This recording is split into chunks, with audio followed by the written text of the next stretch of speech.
नमस्कार दोस्तों, स्वागत है आपका अपने चैनल न्यू फार्मर ब्रिड्स पर। दोस्तों, वैसे छात्र जो यूपी से बीएड करना चाहते हैं और उन्होंने सत्र 2022 से एडमिशन लेने के लिए एंट्रेंस एग्ज़ाम दिया था ताकि उत्तर प्रदेश के विभिन्न कॉलेजों में एडमिशन ले सकें, तो दोस्तों उनके लिए स्कोर कार्ड भी जारी कर दिया गया है। ये तो आपको पता ही होगा, देख सकते हैं आप यहाँ पर स्कोर कार्ड जारी कर दिया गया था। अब दोस्तों इसके लिए click here to download counselling guidelines, ये बेहद ज़रूरी है दोस्तों, जिनको भी उत्तर प्रदेश में एडमिशन लेना है विभिन्न कॉलेजों में बीएड करने के लिए। देख सकते हैं यही गाइडलाइंस है। इसको मैंने दोस्तों बहुत अच्छे से सजाया हुआ है, हाईलाइट किया हुआ है जो इम्पोर्टेंट पॉइंट्स हैं। इसको दोस्तों जानना बेहद ज़रूरी है अगर आप एडमिशन लेना चाहते हैं। इसके अतिरिक्त ये भी है, यहाँ पर दोस्तों देख सकते हैं आपका सितंबर 30 दिया हुआ है 2022। इसी तारीख से आपका जो है काउंसलिंग के लिए रजिस्ट्रेशन स्टार्ट हो जाएगा 30 सितंबर 2022 से। तो दोस्तों एक नज़र में पहले ये देख लेते हैं कि कब कब क्या हुआ था, उसके बाद हम लोग सीधा चलेंगे इस नोटिफिकेशन पर। यहाँ पर पूरे अच्छी तरह से पढ़ेंगे क्योंकि इसको जानना बेहद ज़रूरी है। गाइडलाइंस जारी कर दी गई हैं। चलिए देखते हैं दोस्तों, यहाँ पर जो है विज्ञापन कब निकाला गया था एंट्रेंस एग्जाम का, 15 अप्रैल 2022 को। उसके बाद जो है बीएड एंट्रेंस रजिस्ट्रेशन स्टार्ट कब हुआ था, तो 18 अप्रैल 2022 को। उसके बाद जो है बिना लेट फ़ी के आप कब तक फॉर्म भर सकते थे, 15 मई 2022 को। उसके बाद लेट फ़ी के साथ 16 मई से 20 मई 2022 तक। उसके बाद एडमिट कार्ड आपको जारी किया गया था 15 जून से। उसके बाद आपका जो है एंट्रेंस एग्ज़ाम हुआ था 6 जुलाई को पूरे उत्तर प्रदेश में। दोस्तों इसके साथ साथ अब चलते हैं सीधा काउंसलिंग के लिए। यहाँ पर मैं आपको बता दूं कि इस पेज का मैं लिंक दे दूंगा।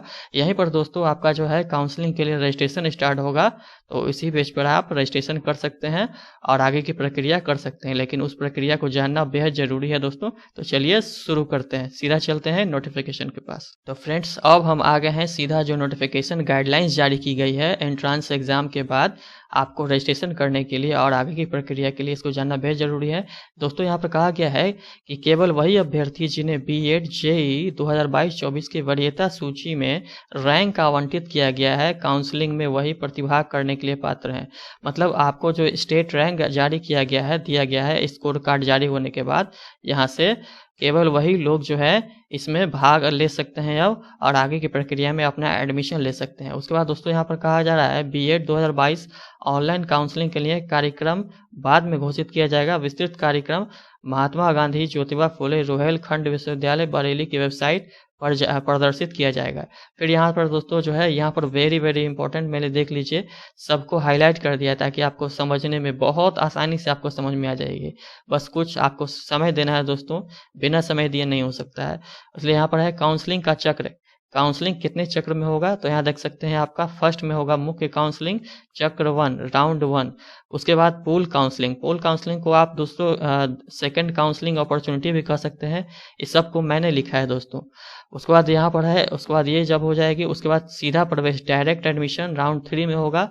और उसके बाद जो बाकी बचे हैं यहाँ पर दोस्तों आगे देख सकते हैं अल्पसंख्यक सीटों पर सीधा प्रवेश, ये उनके लिए है, मतलब आगे बताएंगे इसको पूरा डिटेल्स में दोस्तों। अभी चलते हैं यहाँ पर देख लीजिए, यहाँ पर मुख्य काउंसलिंग चक्र 1, इसमें जो है फेज 1, 2, 3, 4 फ्रेंड्स ये जो 4 राउंड दिए गए हैं, राउंड 1, राउंड 2, राउंड 3 और राउंड 4, इन सब में आपका एडमिशन होगा। यहाँ पर जो है राउंड 1 में फेज 1, 2, 3, 4 ये देख सकते हैं। फेज 1, 2, 3, 4 क्या है देख लीजिए दोस्तों। यहाँ आप देख रहे हैं state rank from 1, state rank जो है 1 से लेकर के स्टेट रैंक 2 कब तक, 75,000 तक। उसके बाद यहाँ पर देखिए ये सब, यहाँ फेज 1 में इनका जो है होगा आगे इनकी प्रक्रिया होगी। उसके बाद 75,000 से लेकर 2 लाख तक और प्लस जो बचे हुए जो अभ्यर्थी होंगे ये इसमें नहीं बढ़े होंगे, उनका जो है फेज 2 में होगा। उसी तरह से फेज 3, उसके बाद फेज 4, उसके बाद पूल जिसको सेकंड काउंसलिंग अपॉर्चुनिटी भी कह सकते हैं। और उसके बाद जो है थर्ड में जो है राउंड 3 में डायरेक्ट एडमिशन होगा। और उसके बाद राउंड 4 में जो माइनॉरिटी कॉलेज में जो बचे हुए सीट हैं माइनॉरिटी के, उन पर जो है एडमिशन लेने के लिए उसके लिए अलग से काउंसलिंग होगा, वहाँ पर कॉलेज लेवल पर होगा। इसकी जिक्र आगे है, मैं बहुत अच्छे से समझाऊंगा। तो चलिए दोस्तों चालू करते हैं। यहाँ पर सबसे पहले कहा गया है यहाँ पर कि काउंसलिंग में भाग लेने के लिए आवश्यकताएं क्या क्या है। काउंसलिंग में पंजीकरण करने के लिए निम्नलिखित अभिलेखों मतलब आपका डॉक्यूमेंट्स की आवश्यकता होगी। यहाँ पर है शुल्क की वापसी यदि कोई हो के लिए बैंक खाते का विवरण। फ्रेंड्स चूंकि जो 30 सितंबर 2022 से उस जब रजिस्ट्रेशन स्टार्ट होगा तो पूरे जितने भी जिनको रैंक मिली है अभ्यर्थियों को वह सभी रजिस्ट्रेशन करेंगे। लेकिन सभी लोगों को फर्स्ट राउंड में तो एडमिशन मिलेगा नहीं, ठीक है। तो इसके लिए कहा गया है यहाँ पर, यदि अभ्यर्थी की सीट आवंटित नहीं हो पाती है पहली काउंसलिंग में, अभ्यर्थियों द्वारा भुगतान की गई अग्रिम फीस या पूल काउंसलिंग में पूर्ण शुल्क की वापसी इसी खाते में की जाएगी। आपको एक खाता देना है, उस खाते का जो फर्स्ट पेज होता है उसको जो है देना है रजिस्ट्रेशन के समय, आपको वहाँ पर अपलोड करते समय। शुल्क की वापसी आपके खाते में ही की जाएगी। नेक्स्ट में दोस्तों आगे यहाँ पर है, अभ्यर्थियों को सलाह दी जाती है कि वे फीस वापसी हेतु जनधन खाते का विवरण कदापि न दे भरें, क्योंकि क्रेडिट सीमा के कारण ऐसे खातों में शुल्क वापसी संभव नहीं हो पाती है। कहा जा रहा है कि आप जो है जनधन खाते मत दीजिएगा, क्योंकि इसमें क्रेडिट सीमा जो है 1 लाख ही होती है। अगर आपने जो है यहाँ पर पैसा दे दिया है तो आपका जो है अग्रिम फीस फिर कैसे लौटाया जाएगा? अगर 98,000 होंगे तो आपको फिर नहीं लौटा पाएंगे और आपका पेमेंट फंस जाएगा, इसलिए कहा जा रहा है दोस्तों। आगे है, अभ्यर्थियों को अपना निम्नांकित विवरण देना होगा। कौन कौन सा विवरण देना होगा? खाता संख्या देना होगा, खातेदार का नाम देना होगा, फिर IFSC कोड देना होगा, फिर बैंक का नेम, फिर ब्रांच। फिर आगे दोस्तों यहाँ पर कहा जा रहा है, अभ्यर्थियों द्वारा उपरोक्त बैंक खाते की पासबुक के प्रथम पृष्ठ फर्स्ट पेज जो है या कैंसल्ड चेक का जो है इमेज अपलोड करना है आपको। उसके बाद है, जिसमें उपयुक्त विवरण स्पष्ट रूप से अंकित हो। इमेज जो है 100 KB आकार में JPEG फॉर्मेट में देना है दोस्तों। आगे देना है, आप बहुत अच्छे से समझ जाइएगा दोस्तों। अगर पूरा नोटिफिकेशन ये जो है पूरा वीडियो को देखिएगा तो बहुत अच्छे से मैंने समझाया है दोस्तों। अब यहाँ पर मैं आपको दिखा देता हूँ, बहुत अच्छे से मैंने लिखा है, इसलिए कृपया करके समझ दें और इसको समझें। बहुत अच्छे से समझाया है मैंने। यहाँ पर दोस्तों अहक परीक्षा 2022 में बैठने वाले अभ्यर्थियों के लिए कहा जा रहा है कि वैसे अभ्यर्थी जो एंट्रांस एग्जाम में बैठे थे और उनको स्टेट की तरफ से रैंक प्रदान किया गया है, जो अभ्यर्थी 2022 में पात्रता परीक्षा में शामिल हुए, उन्हें काउंसलिंग पंजीकरण के समय अपनी पात्रता परीक्षा की अंक तालिका की स्कैन कॉपी अपलोड करना अनिवार्य है। उनको जो है अंक तालिका की स्कैन कॉपी जो है उनको अपलोड करना होगा। फिर यहाँ दोस्तों है, केवल मूल अंक तालिका ही स्वीकार की जाएगी। आपका ओरिजिनल मार्कशीट का जो है वही स्कैन कॉपी उसका स्वीकार किया जाएगा। कोई भी प्रोविजनल या इंटरनेट मार्कशीट तब तक स्वीकार नहीं की जाएगी जब तक वह संबंधित कॉलेज के प्राचार्य या विश्वविद्यालय के रजिस्ट्रार या परीक्षा नियंत्रक या अधिकृत पदधारक द्वारा सत्यापित न हो। इसलिए यहाँ पर कहा जा रहा है कि जो भी है आपका ओरिजिनल मार्कशीट ही अपलोड करिएगा। नेक्स्ट में दोस्तों आगे कहा जा रहा है, जो पहली काउंसलिंग होगी फर्स्ट राउंड की, इसमें क्या क्या होगा यहाँ पर दोस्तों आप देख सकते हैं। आपको सबसे कौन कौन से स्टेप्स होंगे वो पूरा स्टेप्स मैंने लिख दिया है ताकि आपको समझने में पूरी आसानी हो। फर्स्ट में आपका रजिस्ट्रेशन करना होगा आपको यहाँ पर देख सकते हैं, चरण 1 रजिस्ट्रेशन। उसके बाद चॉइस फिलिंग है। सेकंड में आपको चॉइस फिल करना है कॉलेज का। आपको रजिस्ट्रेशन करने के बाद कॉलेज का चॉइस फिलिंग करना है कि कौन कौन से कॉलेज में आप एडमिशन लेना चाहते हैं। उसके बाद थर्ड में जो है कॉलेज का जो है अलॉटमेंट कर दिया जाएगा आपको वेबसाइट की तरफ से, ज्योतिबा फुले वेबसाइट की तरफ से, वो आप देखेंगे। उसके बाद कॉलेज का कंफर्मेशन लेटर आपको दिया जाएगा, उसको आपको डाउनलोड कर लेना है चौथे स्टेप्स में, ठीक है। उसके बाद 5वें स्टेप्स में कहा जा रहा है कि go and report your college. उसके बाद जब आपको कंफर्मेशन लेटर आप डाउनलोड कर लेंगे तो आपको जाना है संबंधित कॉलेज में जिसमें एडमिशन आप लेने के लिए अप्लाई किए थे, उस कॉलेज में जाना है, वहाँ पर सारे डॉक्यूमेंट्स देने हैं और अपना एडमिशन लेना है। यहाँ पर है documents for reporting admission in college. कुल मिलाकर के 6 चरण हैं इसमें पहली काउंसलिंग में। उसके बाद यहाँ पर दोस्तों कहा जा रहा है, तो चलिए अब इसको डिटेल्स में जानते हैं। स्टेट रैंक के आधार पर काउंसलिंग को विभिन्न चरणों में विभाजित किया जाएगा। फ्रेंड्स, केवल और केवल घोषित स्टेट रैंक सीमा के भीतर आने वाले अभ्यर्थी ही इस चरण में भाग ले सकेंगे। अगर आपको कोई स्टेट रैंक मिला है तभी आप आगे की प्रक्रिया में काउंसलिंग के लिए रजिस्ट्रेशन और एडमिशन ले सकेंगे। विस्तृत चरणवार कार्यक्रम का काउंसलिंग से पहले घोषित किया जाएगा, पूरा जारी कर दिया जाएगा। उसके बाद है दोस्तों, अभ्यर्थियों को अपने लॉगिन विवरण का उपयोग करके लॉगिन करना होगा। यदि वे पासवर्ड भूल गए हैं तो वेबसाइट पर दिए गए लिंक के माध्यम से इसे पुनः प्राप्त कर सकते हैं। इसका पूरा लिंक दे दूंगा मैं दोस्तों, यहीं पर जारी होगा, इसका पूरा लिंक मैं दे दूंगा। यहाँ से आप अपना लॉगिन भी कर सकते हैं और काउंसलिंग के लिए रजिस्ट्रेशन और आगे की प्रक्रिया सारी प्रक्रिया कर सकते हैं। इस वेबसाइट का भी मैं ये लिंक जो है पूरा दे दूंगा आपको। आगे चलते हैं दोस्तों। यहाँ पे फिर कहा जा रहा है अभ्यर्थियों को लॉगिन का विवरण उपयोग करके लॉगिन करना होगा। यदि पासवर्ड भूल गए हैं तो वेबसाइट पर दिए गए लिंक के माध्यम से पुनः प्राप्त कर सकते हैं। उसके बाद है काउंसलिंग शुल्क और अग्रिम कॉलेज भुगतान। यहाँ पर कहा जा रहा है फ्रेंड्स की पंजीकरण प्रक्रिया यानी रजिस्ट्रेशन प्रोसेस पूरी करने के बाद अभ्यर्थियों को क्या है, 5,650 देना होगा। ये किस किस चीज़ के लिए देना है? काउंसलिंग शुल्क के रूप में 650 रुपया और एडवांस कॉलेज फ़ी के रूप में जो है आपको 5,000 रुपया देना है। नेक्स्ट में कहा जा रहा है यदि अभ्यर्थियों को सीट आवंटित नहीं होती है तो कॉलेज की अग्रिम फीस 5,000 रुपया उनके द्वारा दिए गए विवरण में खाते में वापस कर दी जाएगी। इसी के लिए आपका यहाँ पर दोस्तों मांगा गया था।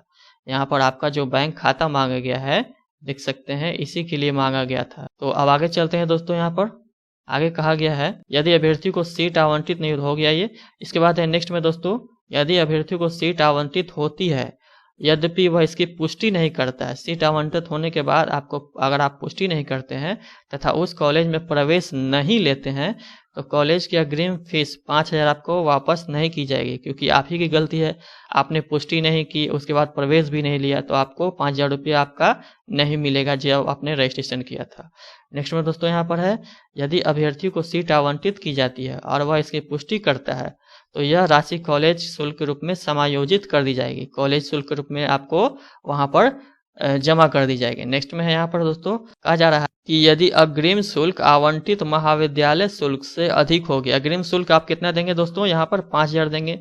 यहाँ पर अग्रिम शुल्क कितना है? कॉलेज फी 5,000 देंगे। अगर वो महाविद्यालय शुल्क से अधिक हो गई तो अतिरिक्त राशि महाविद्यालय से वापस की जाएगी।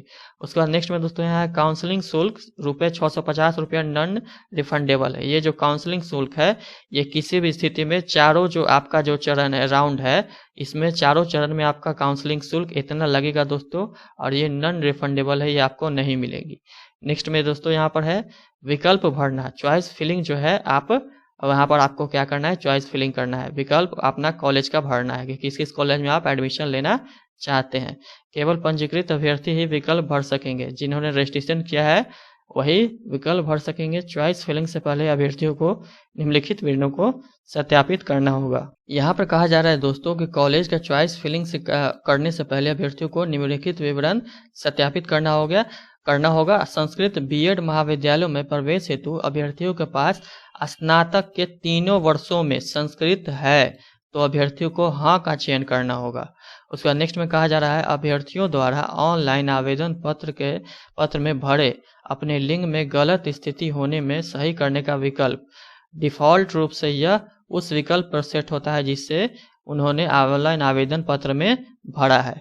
अगर गलत है आपका जेंडर तो उसको सही करने का विकल्प आपको मिलेगा उस समय रजिस्ट्रेशन करने के बाद, चॉइस फिलिंग के समय ये मिलेगा दोस्तों, याद रखिएगा।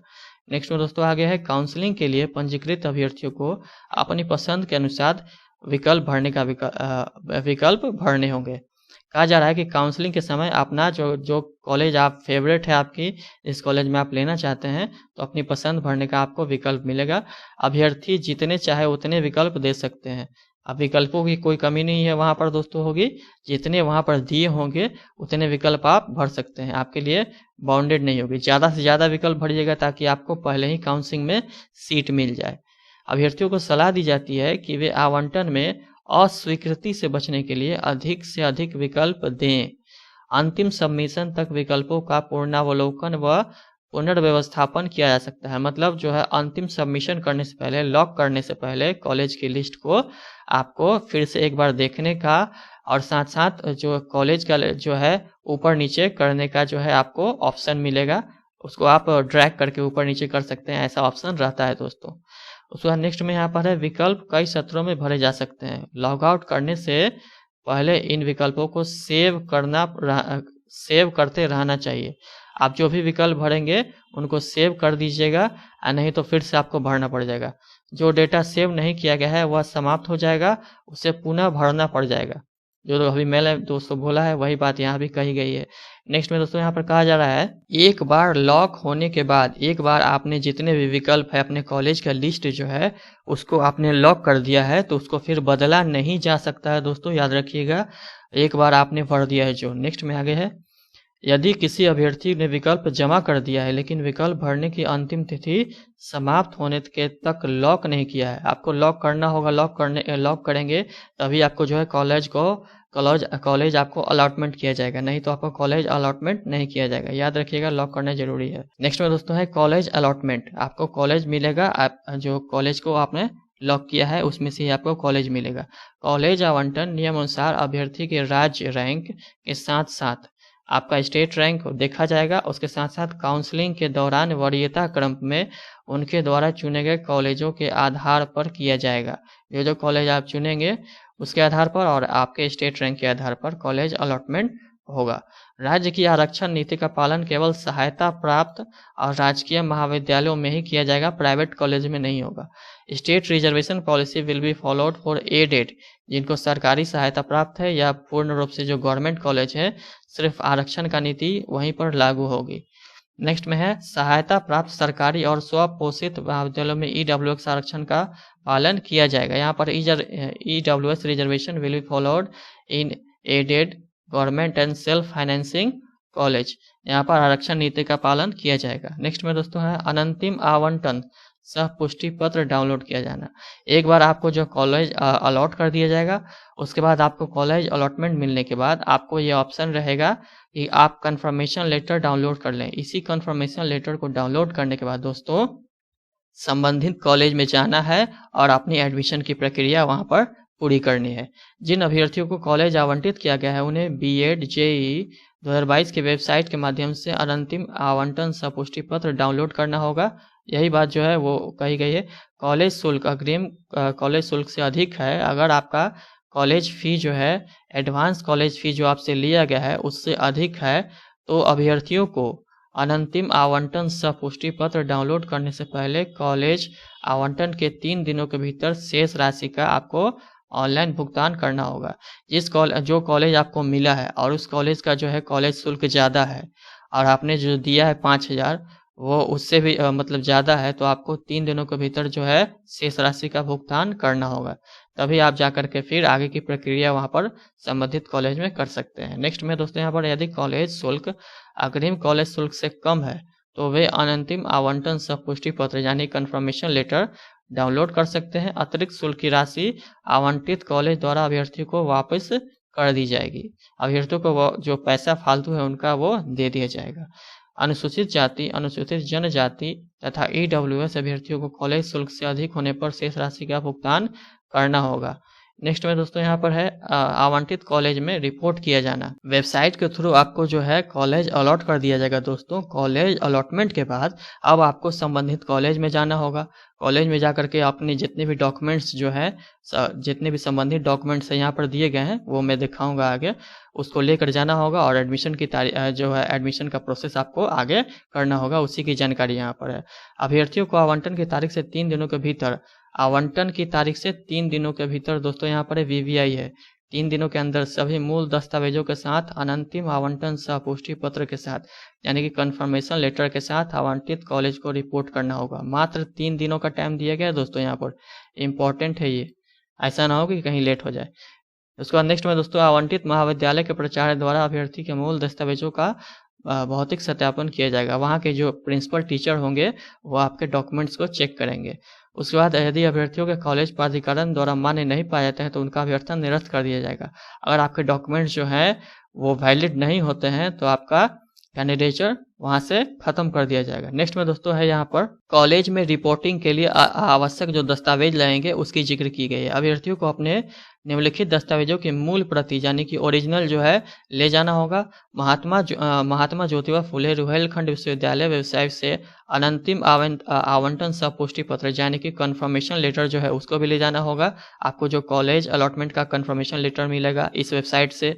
उसके बाद नेक्स्ट में जो है अभ्यर्थियों को BEd के आवेदन पत्र, प्रवेश पत्र, स्कोर कार्ड के प्रति तीनों जो है याद रखिएगा दोस्तों, आवेदन पत्र, प्रवेश पत्र अभी भी डाउनलोड कर लीजिएगा आप यहाँ से। अगर नहीं है तो आप जाइएगा यहाँ से डाउनलोड कर लीजिएगा, लिंक मैं दे दूंगा। उसके बाद कहा जा रहा है प्रवेश पत्र, स्कोर कार्ड की प्रति जो है वो सब ले जाना है। उसके बाद 10वीं कक्षा का प्रमाण पत्र, अर्हता परीक्षा तक सभी अंक पत्र और प्रमाण पत्र, उसके साथ साथ निर्धारित प्रारूप में मूल रूप में श्रेणी उपश्रेणी वेटेज का प्रमाण पत्र जो है वो ले जाना है। उसके बाद सरकार द्वारा जारी मूल फोटो पहचान पत्र, कोई आधार हो या वोटर ID कार्ड हो वो भी लेके जाना है। उसके बाद नेक्स्ट में दोस्तों यहाँ पर अभ्यर्थियों को पासपोर्ट आकार का 2 फोटो भी ले जाना है। सभी शुल्क प्राप्तियों की प्रतियां, जो भी शुल्क जो है आपने दिया है उसका जो रिसिप्ट मिलेगा उसको भी लेकर जाइएगा। अब चलते हैं दोस्तों, यहाँ जो है सेकंड काउंसलिंग के रूप में जो फेमस है पूल काउंसलिंग, उसका नाम रखा गया है। नेक्स्ट में यहाँ पर कहा जा रहा है दोस्तों, फ्रेंड्स जिन अभ्यर्थियों ने फर्स्ट काउंसलिंग में रजिस्ट्रेशन किया और रजिस्ट्रेशन करने के बाद उनको वहाँ सीट नहीं मिला, कोई कॉलेज उनको नहीं मिला, उनके लिए फिर से मौका यानी सेकंड काउंसलिंग अपॉर्चुनिटी। इसमें क्या करना है, फिर से आपको रजिस्ट्रेशन करना है। रजिस्ट्रेशन के साथ फर्स्ट में ये होगा रजिस्ट्रेशन, उसके बाद सेकंड में आपको काउंसलिंग फ़ी और फुल कॉलेज फ़ी देना है, 51,900 रुपया देना है। ये सब स्टेप्स नीचे लिखे गए हैं दोस्तों, उसी को मैंने यहाँ पर लिख दिया है ताकि आपको देखने में आसानी हो। उसके बाद थर्ड स्टेप में क्या है, कॉलेज चॉइस फिलिंग। यहाँ भी कॉलेज का आपको चॉइस फिल करना है फिर से। उसके बाद फिर से आपको जो है कॉलेज का अलॉटमेंट दिया जाएगा वेबसाइट के थ्रू कि आपको कौन सा कॉलेज मिला है, कॉलेज अलॉट किया जाएगा आपको, जिस कॉलेज को आप चॉइस फिल करेंगे उसमें से। उसके बाद नेक्स्ट में यहाँ कॉलेज कन्फर्मेशन लेटर डाउनलोड। उसके बाद है कॉलेज का कन्फर्मेशन लेटर जो है आप डाउनलोड करेंगे वेबसाइट से। उसके बाद जो है डाउनलोड करने के बाद आप जो है संबंधित कॉलेज में जाएंगे और अपना एडमिशन लेंगे। तो चलिए दोस्तों, इसको अब डिटेल में समझते हैं। यहाँ कहा जा रहा है फ्रेंड्स कि पहले राउंड की काउंसलिंग पूरी होने के बाद कॉलेजों में रिक्त सीटों को, पहले राउंड की काउंसलिंग पूरी हो गई, उसके बाद कॉलेजों में जो रिक्त सीट है उनको पूल काउंसलिंग से यानी सेकंड काउंसलिंग अपॉर्चुनिटी जो आपको मिलेगा उससे भरा जाएगा। इसमें आपको देखिए यहाँ पर रजिस्ट्रेशन लिखा हुआ है, मैंने लिख दिया था यहाँ पर। यही स्टेप्स हैं, 6 स्टेप्स हैं, इसमें भी 6 स्टेप्स फर्स्ट में भी थे, फर्स्ट राउंड में भी, और सेकेंड राउंड में भी 6 स्टेप्स हैं। आगे देखिए दोस्तों, यहाँ पर पूल काउंसलिंग के लिए केवल वही अभ्यर्थी पात्र थे जिन्होंने पहले दौर की काउंसलिंग में भाग लिया है। पूल काउंसलिंग में वही पात्र हैं जिन्होंने पहले दौर की काउंसलिंग में रजिस्ट्रेशन किया है, सब चीज़ अपना किया था, या जिन्हें निरस्त कर दिया गया है फर्स्ट राउंड में कोई कॉलेज उनको नहीं मिला है, या जो आवंटित सीट पर प्रवेश लेने में विफल रहते हैं, उनको पूल काउंसलिंग में फिर से मौका मिलेगा। जिन अभ्यर्थियों का राउंड 1 में सीट आवंटित की गई थी लेकिन सीट कंफर्मेशन फीस का भुगतान नहीं किया था उनको पूल काउंसलिंग राउंड 2 में भाग लेने पर पूरी फीस यानी कि पूरी फीस 51,900 रुपये, यानी जिसमें क्या है 51,900 में क्या क्या है, तो 51,250 महाविद्यालय का शुल्क है, आपका कॉलेज फी है, और 650 रुपये आपका काउंसलिंग का शुल्क है। ये आपको पुनः देना होगा। कॉलेज की एडवांस फीस जो है 5,000 उन्होंने फर्स्ट राउंड में जो भुगतान किया था उसे वापस आपको नहीं किया जाएगा। नेक्स्ट में दोस्तों है पूल काउंसलिंग की प्रक्रिया पहली काउंसलिंग की तरह ही है। जैसे फर्स्ट काउंसलिंग थी, प्रक्रिया सेकंड यह जो है सेकंड काउंसलिंग या पूल काउंसलिंग में भी वैसे ही है। अभ्यर्थियों का पंजीकरण सिर्फ थर्ड और फोर्थ में अलग है दोस्तों, थर्ड और फोर्थ में उसको देख लीजिएगा, बहुत इंपॉर्टेंट है। हो सकता है कि बहुत सारे स्टूडेंट को पूल काउंसलिंग ये जो है ये सेकेंड वाला जो है पूल काउंसलिंग या सेकंड काउंसलिंग जिनको हम लोग अपने कॉमन लैंग्वेज में कहते हैं, इसमें भी मौका नहीं मिलता है, तो उनके लिए डायरेक्ट एडमिशन यानी कि थर्ड काउंसलिंग का भी दिया गया है और पूरा डिटेल में अच्छे से समझाया गया है। उसको भी मैं आपको दिखाऊंगा, समझाऊंगा दोस्तों।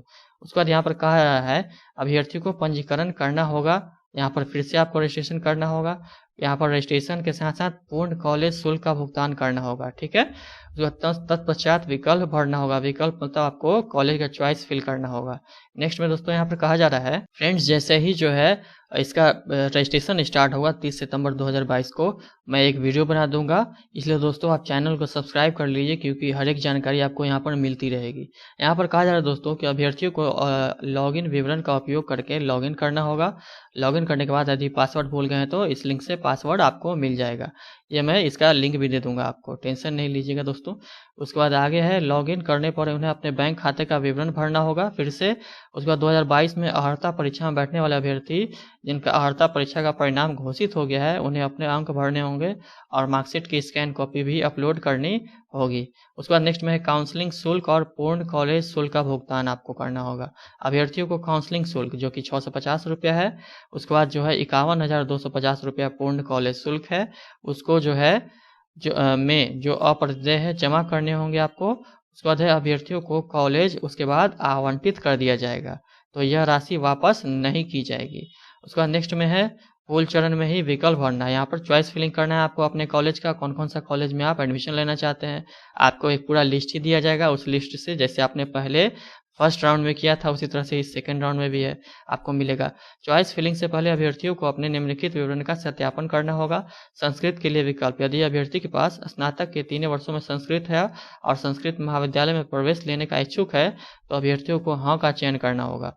उसके बाद नेक्स्ट में है अभ्यर्थियों द्वारा ऑनलाइन आवेदन पत्र में भरे अपने लिंक गलत होने पर उनको सही करने का विकल्प मिलेगा। उसके बाद काउंसलिंग के लिए अभ्यर्थियों को अपनी पसंद के अनुसार विकल्प भरने होंगे, कौन कौन सी कॉलेज चाहते हैं। उसके बाद अभ्यर्थी जितने चाहे उतने विकल्प दे सकते हैं, जितना ज़्यादा विकल्प दीजिएगा उतना ही आपके लिए बेस्ट होगा, क्योंकि आप अस्वीकृति से बच जाइएगा। आपका ऐसा ना हो कि सीट ना मिले, इससे आप बच जाइएगा। उसके बाद नेक्स्ट में है अंतिम सबमिशन तक विकल्पों का पूर्ण अवलोकन कर लीजिएगा और उसको ऊपर नीचे करके ड्रैग कर लीजिएगा, सजा लीजिएगा। उसके बाद क्या कर दीजिएगा, लॉग आउट करने से पहले उसको सेव कर लीजिएगा। और उसके बाद फ्रेंड्स यहाँ पर कहा गया अंतिम सबमिशन तक विकल्पों का पूर्ण अवलोकन कर लीजिएगा। उसके बाद पुनर्व्यवस्थापन जो है कर लीजिएगा, ड्रैग करके ऊपर नीचे कर लीजिएगा जिस कॉलेज का आप चाहते हैं। विकल्प कई सत्रों में भरे जा सकते हैं। लॉग आउट करने से पहले इन विकल्पों को सेव कर लीजिएगा जरूर। सेव नहीं कीजिएगा तो डाटा सेव नहीं होगा और वो समाप्त हो जाएगा और आपको फिर से भरना पड़ जाएगा। नेक्स्ट में आ गया है दोस्तों, यहाँ पर अभ्यर्थियों द्वारा भरे गए विकल्प अंतिम है और एक बार लॉक होने के बाद, एक बार आप लॉक कर दीजिएगा विकल्पों को तो उसको बदला नहीं जा सकता है किसी परिस्थिति में। नेक्स्ट में यहाँ पर है दोस्तों कॉलेज का आवंटन हो जाएगा। आपने अगर चॉइस फिलिंग कर दी है कॉलेज की तो आपको कॉलेज अलॉट हो जाएगा। इसमें अगर होना होगा आपका तो यहाँ पर नेक्स्ट में दोस्तों यहाँ पर कहा जा रहा है कॉलेज आवंटन नियम अनुसार अभ्यर्थी के स्टेट रैंक के साथ साथ काउंसलिंग के दौरान वरीयता क्रम में उनके द्वारा चुने गए कॉलेजों के आधार पर किया जाएगा। जो कॉलेज आपने चुना है और आपका जो स्टेट रैंक है दोनों के आधार पर। राज्य का आरक्षण नीति का पालन केवल सहायता प्राप्त और सरकारी कॉलेजों में ही किया जाएगा। सहायता प्राप्त सरकारी और स्वपोषित यानी कि सेल्फ फाइनेंसिंग कॉलेज जो है उसमें EWS आरक्षण नीति का पालन किया जाएगा। नेक्स्ट में दोस्तों है यहाँ पर पूल चरण 5 अनंतिम आवंटन सब पुष्टि पत्र डाउनलोड करना। आपको कंफर्मेशन लेटर मिलेगा। आप यहाँ पर सबसे पहले कॉलेज आवंटन अगर आपको हो जाएगा, उसके बाद कॉलेज आवंटन होने के बाद वेबसाइट से आपको एक कंफर्मेशन लेटर मिलेगा और इसी कंफर्मेशन लेटर को ले जा करके आपको जो है संबंधित कॉलेज में जमा करना है और फिर एडमिशन लेना है।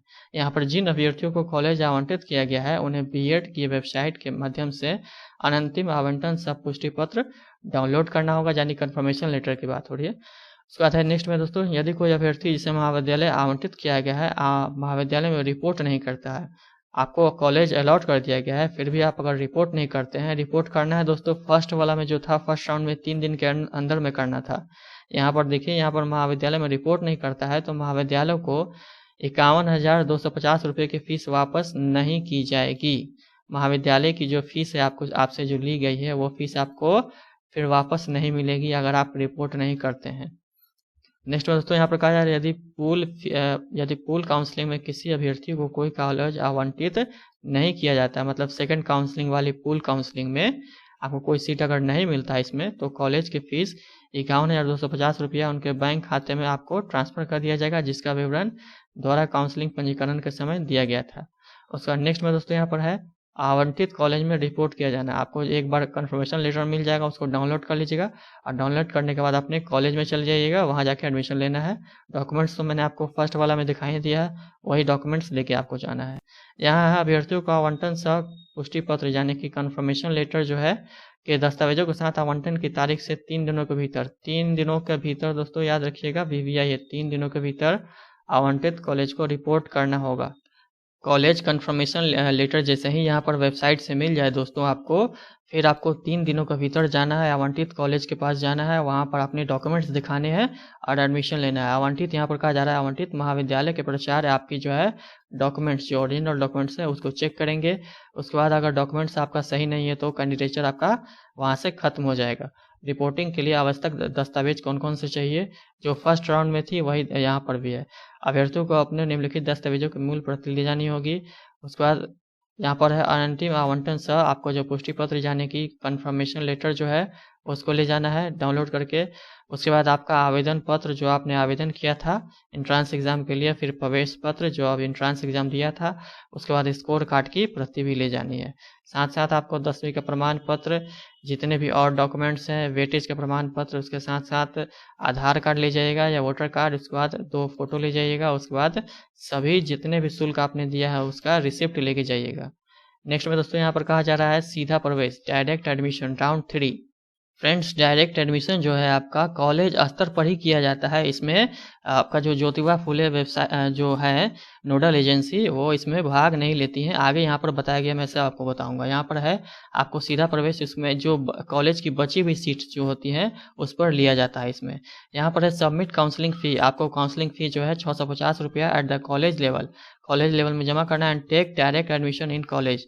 यहाँ पर सीधा प्रवेश में भाग लेने वाले कॉलेजों द्वारा अपनाई जाने वाली प्रक्रिया के लिए विस्तृत दिशा निर्देश जल्द ही महात्मा ज्योतिबा फुले रुहेलखंड विश्वविद्यालय बरेली की वेबसाइट पर दिए जाएंगे। उसका नेक्स्ट में दोस्तों यहाँ पर है केवल वही अभ्यर्थी इस काउंसलिंग के दौर में भाग ले सकते हैं जिनके पास वैध राज्य रैंक है, जिनको स्टेट रैंक मिला था स्कोर कार्ड में, वही इसमें भी भाग ले सकते हैं। और जिनको फर्स्ट राउंड में भी नहीं मिला, पूल काउंसलिंग यानी सेकेंड राउंड में भी नहीं मिला, वो इसमें एडमिशन ले सकते हैं अगर सीट खाली रही तो।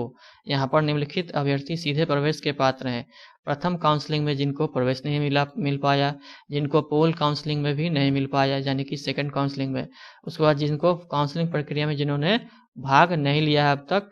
और यहाँ पर है कॉलेज महात्मा ज्योतिबा फुले रुहेलखंड विश्वविद्यालय बरेली की वेबसाइट से अभ्यर्थी के विवरण का सत्यापन करेगा और नियमानुसार अभ्यर्थियों को सीधे प्रवेश दिया जाएगा। कॉलेज जो है, संबंधित कॉलेज जो डायरेक्ट एडमिशन लेंगे, वो आपके जो यहाँ से जो है वेबसाइट से जो आपकी इंट्रांस एग्जाम ली थी महात्मा ज्योतिबा फुले रुहेलखंड विश्वविद्यालय, यहाँ से आपके विवरण का सत्यापन करेंगे कॉलेज, जिस कॉलेज में आप जाएंगे, और फिर आपको सीधे प्रवेश दिया जाएगा। नेक्स्ट में दोस्तों यहाँ पर है अभ्यर्थी का सत्यापन बीएड 2022 परामर्श पोर्टल पर अभ्यर्थी के पंजीकृत और वैकल्पिक मोबाइल नंबर पर भेजेगा ओटीपी को दर्ज करके होगा। ओटीपी आपको जो है भेजा जाएगा और ओटीपी दर्ज करने के बाद आपका सारी डिटेल्स खुलेगा और उसके बाद सीधे कॉलेज आपका एडमिशन लेंगे। तो सीधे प्रवेश प्रक्रिया में भाग लेने के लिए अभ्यर्थियों को काउंसलिंग शुल्क जो है आपको 650 रुपया पेड करना पड़ेगा। शुल्क जो है आपका कॉलेज स्तर पर ही जमा किया जाएगा। कॉलेज ही जो है इस शुल्क को जमा कर लेंगे, काउंसलिंग फ़ी को। यहाँ पर आपको ऑनलाइन फिर नहीं देना है, कॉलेज ही जमा कर लेंगे। नेक्स्ट में दोस्तों यहाँ पर है अल्पसंख्यक लास्ट राउंड कौन है? राउंड 4 है अल्पसंख्यक सीटों पर सीधा प्रवेश। ये भी बहुत जरूरी है दोस्तों समझना इस पर भी। Friends, first round, second round और थर्ड राउंड में जितने भी अल्पसंख्यक महाविद्यालय हैं वो सब भी इसमें भाग लेते हैं, ठीक है। उसके बाद जो है यहाँ पर एक अलग से राउंड 4 बना दिया गया है। इसमें 50% वैसे सीट जो केवल माइनॉरिटी के लिए आरक्षित थी, उसमें खाली रह गए सीटों पर एडमिशन लेने के लिए यहाँ पर से फोर्थ राउंड निकाला गया है। यहाँ पर है only reserved 50% minority seats that is not filled till third round. तीनों राउंड के बाद भी जो है 50% सीट जो माइनॉरिटी के लिए आरक्षित थी और वो भर नहीं पाई है, उसी खाली सीटों पर लेने के लिए यहाँ पर फोर्थ राउंड लाया गया है। Will be filled in fourth round. चलिए दोस्तों यहाँ पर देख लेते हैं। यहाँ से ज़्यादा जरूरी यहाँ पर देख सकते हैं, इससे ज़्यादा जरूरी यहाँ पर समझा दिया गया है। अल्पसंख्यक संस्थान पहले ही गैर अल्पसंख्यक सीटों, जैसे यहाँ पर कॉलेज की 50% सीट जो होती है गैर अल्पसंख्यक सीट होती है, उसके बाद के लिए नियमित काउंसलिंग जो है राउंड 1, राउंड 2 और राउंड 3 में भाग ले चुके होते हैं, ठीक है। उसके बाद नेक्स्ट में जो है और जो उसके बाद बची हुई 50% सीट जो केवल अल्पसंख्यकों के लिए होती है, उसमें भी अगर कोई खाली रह गई है तो इस फोर्थ राउंड में उसमें मौका मिलता है आपको कि आप वहाँ एडमिशन ले सकते हैं। ये कॉलेज पर डिपेंड करता है दोस्तों। यहाँ पर देख लीजिएगा, काउंसलिंग का यह चक्र सिर्फ अल्पसंख्यक सीटों के लिए ही होगा। कॉलेज की शेष 50% सीटें अगर अल्पसंख्यक संस्थान चाहते हैं तो काउंसलिंग के इस दौर के माध्यम से अल्पसंख्यक सीटों को भर सकते हैं। उसका नेक्स्ट में दोस्तों यहाँ है काउंसलिंग का यह चक्र अल्पसंख्यक संस्थानों के लिए अनिवार्य नहीं है। काउंसलिंग का यह जो फोर्थ राउंड है अल्पसंख्यक संस्थानों के लिए बाध्य नहीं है। अगर वो चाहें कि नहीं हम खाली ही रखना चाहते हैं तो वो खाली भी रख सकते हैं, ऐसा कोई बाध्यता नहीं है। लेकिन अगर वो चाहते हैं कि नहीं हमारी सभी सीटें भर जाएं तो वो इस राउंड में भाग ले सकते हैं। केवल वे अल्पसंख्यक संस्थान जो बीएड जेईई 2022 की मेरिट सूची के अभ्यर्थियों से अपनी अल्पसंख्यक सीटें भरना चाहेंगे वो भाग ले सकते हैं इस फोर्थ राउंड में। अल्पसंख्यक संस्थान बीएड की शर्तों को पूरा कर विश्वविद्यालय जिससे वह संबंधित है की सहमति से अल्पसंख्यक संस्थान कोई भी कॉलेज जिस यूनिवर्सिटी से संबंधित है उससे सहमति लेकर के उनको अन्य प्रक्रियाओं से अल्पसंख्यक सीटों पर अपना प्रवेश करा सकते हैं। इस स्थिति में महात्मा ज्योतिबा फुले रुहेलखंड विश्वविद्यालय बरेली द्वारा प्रवेशी छात्रों की सूची का सत्यापन नहीं किया जाएगा। उसके बाद नेक्स्ट में है दोस्तों यहाँ पर काउंसलिंग का यह चक्र कॉलेज स्तर पर ही होगा। जैसे थर्ड राउंड में कॉलेज स्तर पर हुआ था, उसी तरह से फोर्थ राउंड भी कॉलेज स्तर पर ही होगा। सीधा प्रवेश में भाग लेने वाले कॉलेज द्वारा अपनाई गई प्रक्रिया के इस विस्तृत दिशा निर्देश जल्द ही महात्मा ज्योतिबा फुले रुहेलखंड विश्वविद्यालय बरेली की वेबसाइट पर प्रकाशित कर दिए जाएंगे। नेक्स्ट में दोस्तों यहाँ पर अल्पसंख्यक दर्जे वाले कॉलेजों में नियमित सीटों पर प्रवेश काउंसलिंग प्रक्रिया के एक राउंड 1, राउंड 2 और राउंड 3। राउंड 2 क्या था? पोलिंग था। राउंड 1 जो था मेन काउंसलिंग था। उसके बाद राउंड 3 जिसमें डायरेक्ट एडमिशन हुआ था के दौरान किया जाएगा। राउंड 4 में केवल अल्पसंख्यकों के सीटों पर ही जो है दोस्तों एडमिशन होगा, अगर खाली रह गई है तो। यहाँ पर दोस्तों यहाँ पर है केवल वही अभ्यर्थी काउंसलिंग के इस दौर में भाग ले सकते हैं जिनका पास वैध स्टेट रैंक है। उसके बाद अभ्यर्थियों को किसी भी अल्पसंख्यक कॉलेज की अल्पसंख्यक सीटों पर प्रवेश दिया जा सकता है। उसके बाद है जिन अभ्यर्थियों को काउंसलिंग के समय किसी दौर में प्रवेश नहीं मिला है, केवल वही अल्पसंख्यक सीटों पर प्रवेश के पात्र हैं। जो तीनों राउंड में रह गए हैं, किसी दौर में उनको नहीं मिला, वो इस फोर्थ राउंड में चाहे तो एडमिशन ले सकते हैं, अल्पसंख्यकों कॉलेज में ले सकते हैं। कॉलेज महात्मा गांधी फुले रुहेलखंड विश्वविद्यालय बरेली की वेबसाइट से अभ्यर्थी के विवरण का सत्यापन करेगा और उसके बाद नियमों के अनुसार अभ्यर्थी को सीधे प्रवेश दे देगा। उसके बाद दोस्तों यहाँ पर है अभ्यर्थी का सत्यापन परामर्श पोर्टल पर अभ्यर्थी के पंजीकृत और वैकल्पिक नंबरों पर भेजे गए ओटीपी को दर्ज करके करना होगा। उसके बाद नेक्स्ट में है अल्पसंख्यक सीटों पर सीधे प्रवेश में भाग लेने वाले उम्मीदवारों को भी जो है काउंसलिंग शुल्क जो है 650 रुपये का भुगतान करना होगा और ये कॉलेज में ही, संबंधित कॉलेज में ही करना होगा। उसके बाद नेक्स्ट में है काउंसलिंग के विभिन्न चरणों में जमा किए जाने वाले शुल्क हैं, कौन कौन से शुल्क आपको जमा करने होंगे काउंसलिंग के अलग अलग चरणों में। फिर यहाँ पर फ्रेंड्स जो है प्रथम काउंसलिंग के जो है फेज है 1, 2, 3, 4 उसका जिक्र किया है यहाँ पर। आपको दोस्तों मैं बता दूं काउंसलिंग शुल्क जो है आपको चारों राउंड में, जो चारों राउंड थे, ये जो मेन है फर्स्ट राउंड, उसके बाद यहाँ पर जो है सेकेंड राउंड जिसको पूल काउंसलिंग भी कहा जाता है, सेकेंड काउंसलिंग अपॉर्चुनिटी यहाँ पर लिखा हुआ है। हर राउंड में आपको जो है काउंसलिंग फी का भुगतान करना होगा जब तक आपका एडमिशन नहीं हो जाता है।